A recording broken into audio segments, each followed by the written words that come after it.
جنون novel by ابن آدم episode number 1۔ ایک کار اسپیڈ سے سڑک پر جا رہی تھی۔ کار کو ایک 24 سالہ لڑکی مہرین چلا رہی ہے۔ گاڑی ایک گھر کے سامنے رکی اور مہرین جلدی سے باہر آئی اور گھر کے اندر داخل ہو گئی۔ گھر کے صحن میں کچھ لوگ بیٹھے ہیں مگر مہرین نے سب کو اگنور کیا اور صرف ایک ہی سوال کیا، فریال کہاں ہے؟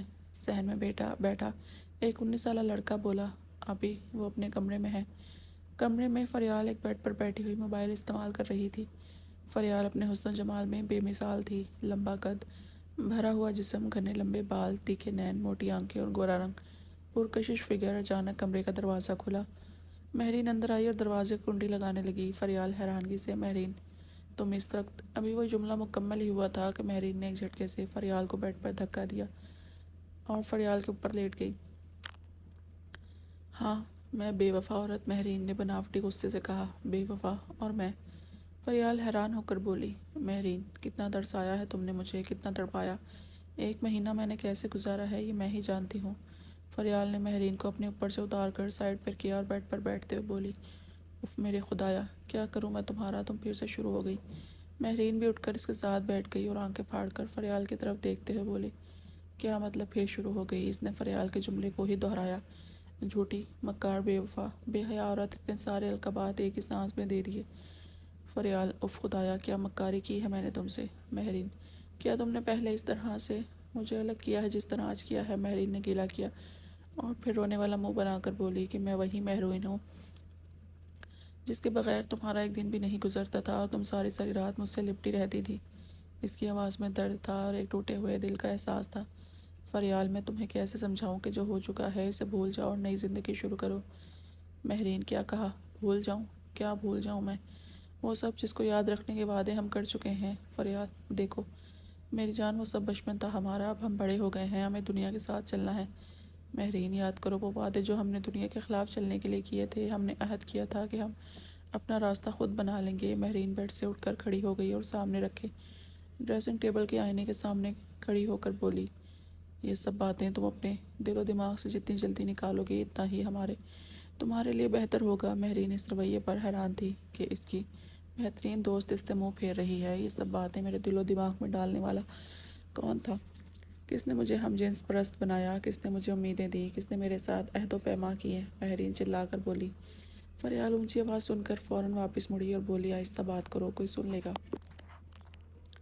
مہرین، سننے دو جو سن رہا ہے، مجھے کسی کی پرواہ نہیں۔ فریال، یہی تو میں کہہ رہی ہوں، تم کسی کی پرواہ نہیں کر رہی، صرف اپنا سوچتی ہو۔ کم سے کم اپنی فیملی کا ہی سوچو۔ اگر یہ بات نکل گئی تو ان کا کیا بنے گا؟ کسی کو منہ دکھانے کے قابل نہیں رہے کہ وہ۔ مہرین، سوچنے کا وقت گزر چکا ہے فریال، یہ تب سوچنا چاہیے تھا جب ہم ایک دوسرے کے جسم کو اپنی خوراک سمجھتے تھے۔ یہ لائف سٹائل میرا نہیں تھا، تمہارا تھا۔ تم نے مجھے ہم جنس پرست بنایا، اپنی عادت ڈالی۔ فریال، میں نے کب انکار کیا ہے کہ میں نے یہ سب نہیں کیا؟ اس وقت میری بات مان لی تھی تو اب بھی مان جاؤ نا۔ میں کہہ رہی ہوں چھوڑ دو تو چھوڑ دو۔ مہرین، کیا یہ سب اتنا آسان ہے؟ کسی کو دل میں بسانا، اس پر اتنا تن من سب کچھ وار دینا اور پھر کہہ دینا کہ سب بھول جاؤ؟ واہ، 1 مہینہ اپنے شوہر کے پاس کیا رہ لیا تمہارے تو رنگ ڈھنگ ہی بدل گئے ہیں۔ یہ سب پٹیاں اسی کی پڑھائی ہوئی ہیں۔ یہ مرد ذات ہوتی ہی بہت کمینی ہے اور تم بھی وہی کمینہ پن آ گیا ہے۔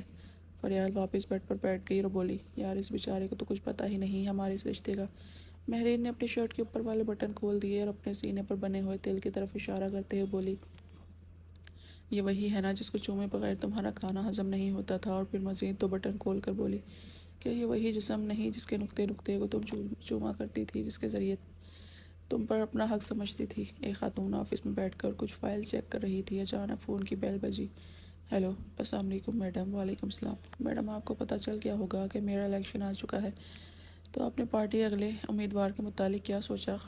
خاتون، ہاں یاد آیا، میں اس پر سوچوں گی، ابھی فی الحال مجھے گھر کے لیے نکلنا ہے۔ یہ کہہ کر خاتون نے فون بند کر دیا۔ یہ خاتون 50 سالہ بیگم راحلہ کوثر ہیں جو اس وقت اپنے مرحوم شوہر کی جگہ پارٹی چیئرمین ہیں۔ بیگم راحلہ کوثر نے گارڈ کو بیل دی۔ گارڈ بھاگتا ہوا آفس میں آیا۔ جی میڈم، میں نے گھر کے لیے نکلنا ہے، میری گاڑی تیار کرو اور سیکیورٹی پروٹوکول تیار کرو۔ بیگم راحلہ کوثر نے گارڈ کی طرف دیکھے بغیر حکم دیا۔ گارڈ، جی بہتر میڈم۔ یہ کہہ کر گارڈ باہر نکل گیا۔ بیگم راحلہ کوثر کچھ فائل چیک کرنے لگی اور پھر اپنے موبائل سے اپنے بیٹے شہرام خان کو فون ملایا۔ بیگم راحلہ، ہیلو بیٹا، شہرام کہاں ہوں؟ شہرام، جی امی میں گھر پر ہوں، سب خیریت ہے؟ بیگم راحلہ، ہاں بیٹا سب خیریت ہے، تم گھر پر ہی رکو، میں آ رہی ہوں۔ یہ کہہ کر بیگم راحیلہ نے فون بند کر کے اپنے پرس میں ڈال لیا۔ اتنے میں گارڈ پھر آفس میں داخل ہوا اور ہاتھ باندھ کر بولا، میڈم آپ کی گاڑی اور پروٹوکول تیار ہے، چلو میں آ رہی ہوں۔ بیگم راحیلہ کوثر اپنا ضروری سامان سمیٹتے ہوئے بولی۔ سائڈ ٹیبل پر رکھا فون بجنے لگا۔ تھوڑا وہ مسائی، فون مسلسل بج رہا تھا۔ اف خدایا، کون ہے صبح صبح؟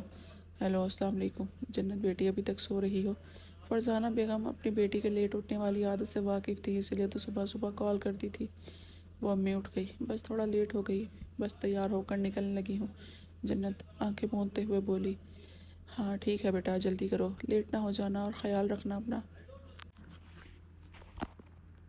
فرزانہ بیگم نے نصیحت کرتے ہوئے کہا، ٹھیک ہے اماں، فکر نہ کریں۔ جنت نے فون بند کیا اور ٹائم دیکھا۔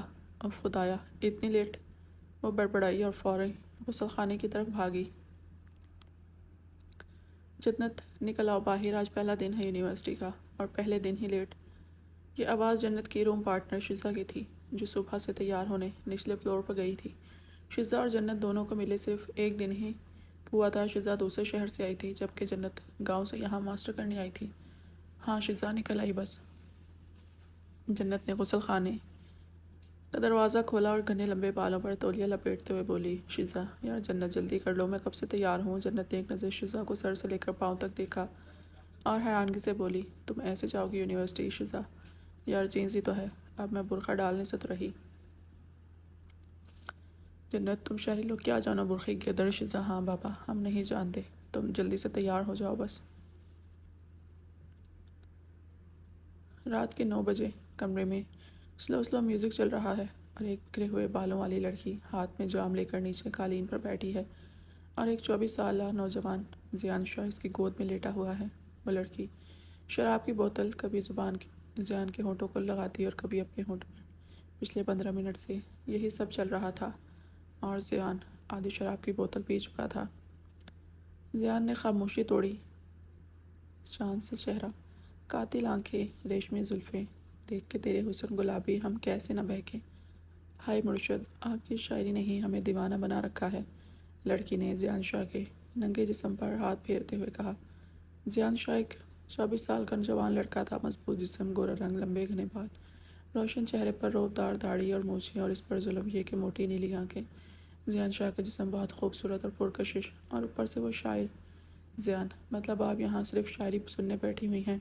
لڑکی، نہیں تو مرشد، شاعری تو صرف بہانہ ہے، ہم تو آپ کو محسوس کرنے بیٹھے ہیں، آپ کے لمس کی گرمی، آپ کے وجود کی تازگی اور آپ کا ڈھیر سارا پیار۔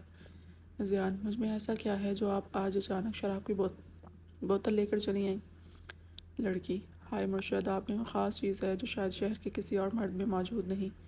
لڑکی نے اپنا ہاتھ اب زیان کے جسم پر مسل رہی تھی اور زیان کے جسم کی گرمی کو محسوس کر رہی تھی۔ زیان، آپ کیوں غریب کی جان لینا چاہتی ہیں؟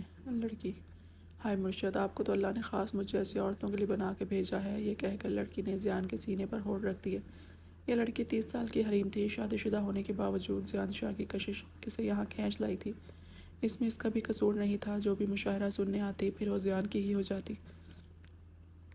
زیان حریم کے ہونٹوں کو اپنی چھاتی پر محسوس کر رہا تھا اور ساتھ ساتھ اپنا ہاتھ حریم کے بالوں میں گھما رہا تھا۔ حریم زیان کے سینے پر اپنے دانتوں سے کٹ لگانے لگی۔ زیان کا ہاتھ ابھی بھی اس کے بالوں میں تھا۔ حریم اپنے ہونٹوں سے مسلسل زیان کے سینے اور گردن پر اپنے پیار کی باقیات چھوڑ رہی تھی۔ حریم کا ہاتھ زیان کے پورے جسم پر حرکت کر رہا تھا۔ مرشد، کیوں اتنا ظلم کرتے ہیں ہم پر؟ کیا کمی ہے ہم میں؟ حریم نے آہستگی سے کہا اور دوبارہ زیان کی چھاتی پر ہونٹ گھمانے لگی۔ زیان نے حریم کو ایک جھٹکے سے زمین پر پٹکا اور اس کے اوپر آ گیا۔ یہ جھٹکا اتنا اچانک تھا کہ حریم سنبھل ہی نہ سکی۔ زیان نے اپنے ہونٹ حریم کے ہونٹوں پر رکھ دیے۔ زیان کے ہونٹوں کا حریم کے ہونٹوں سے لگنا ہی تھا کہ حریم نے اپنی باہوں کو زیان کی گردن کے گرد لپیٹ دیا اور اپنا جسم تھوڑا سا اوپر اٹھا کر زیان کے ساتھ لگا دیا۔ زیان حریم کے نچلے ہونٹ کو اپنے ہونٹوں میں لے کر چوسنے لگا۔ زیان نے 5 منٹ مسلسل ہونٹ چوسنے کے بعد چھوڑا اور پھر حریم کے دونوں بازو پکڑ کر زمین کے ساتھ لگا دیے، گویا وہ حریم کو کچا چبا جائے گا۔ حریم نے بھی اپنی ٹانگیں نیچے کر لیں اور وہ دونوں ٹانگیں کھول دیں، گویا اس نے اپنے جسم کو زیان کا بستر بنا دیا۔ حریم کی سسکیاں کمرے میں گونجنے لگیں اور حریم کسی مچھلی کی طرح تڑپنے لگی جس کو پانی سے ابھی نکالا گیا ہو۔ حریم نے مضبوطی سے زیان کا جسم پکڑ لیا، گویا وہ آج زیان کو اپنے اندر سما لینا چاہتی تھی۔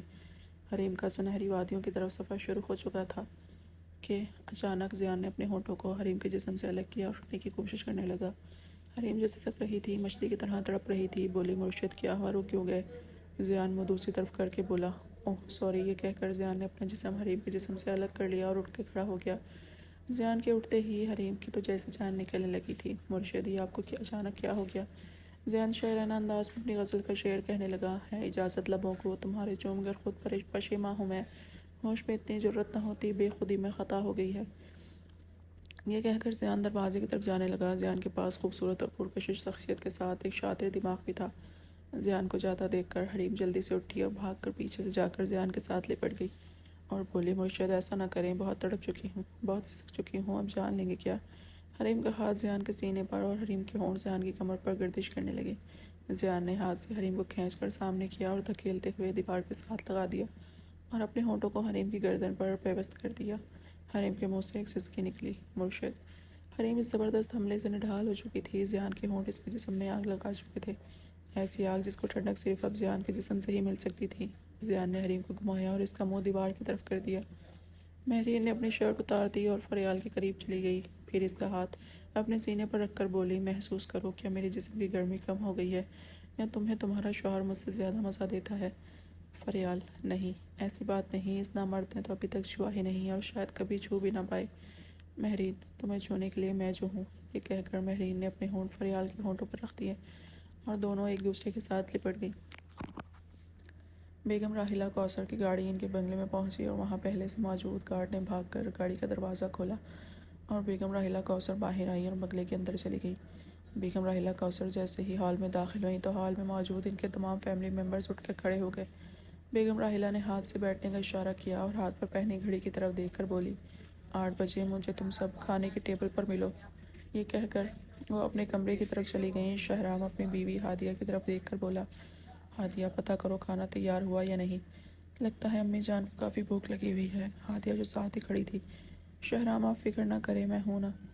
ہادیہ اس گھر کی بڑی بہو تھی۔ شہرام اور ہادیہ کی شادی کو 5 سال بیت چکے تھے مگر آج بھی یہ بالکل نئے شادی شدہ جوڑے کی طرح ایک دوسرے سے پیار و محبت کرتے تھے۔